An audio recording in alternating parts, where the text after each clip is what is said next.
Hello বন্ধুরা, তোমরা সবাই কেমন আছো? আশা করছি সকলেই ভালো আছো। আর আমিও ভালো আছি তোমাদের ভালোবাসা ও আশীর্বাদে। তো যাই হোক, একটু খুশি খুশি লাগছে আমাকে, তাই না? তো এই খুশির পিছনে একটা কারণ তো রয়েছেই। তো চলো তোমাদের কারণটা বলেই ফেলি। তো আগামীকাল তো গুরু পূর্ণিমা। তো তার জন্যে আমরা গুরুদেবের অনুষ্ঠানে যাব, চাকদহ। তোমরা নিশ্চয়ই জানো, আমার আগের ভিডিও যারা দেখেছিলে, ওখানে অনুষ্ঠান চলছে 7 দিন ধরে। তো যাই হোক, আরও একটা জিনিস তোমাদের দেখাবো আজকে। তো এইটা দেখো, একটা দারুণ গিফট, আমার হাজবেন্ডের দেওয়া দারুণ একটা উপহার।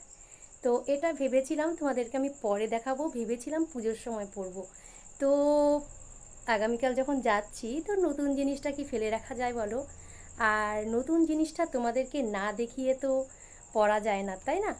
তো তোমাদেরকে মানে সব কিছুই তো আমি শেয়ার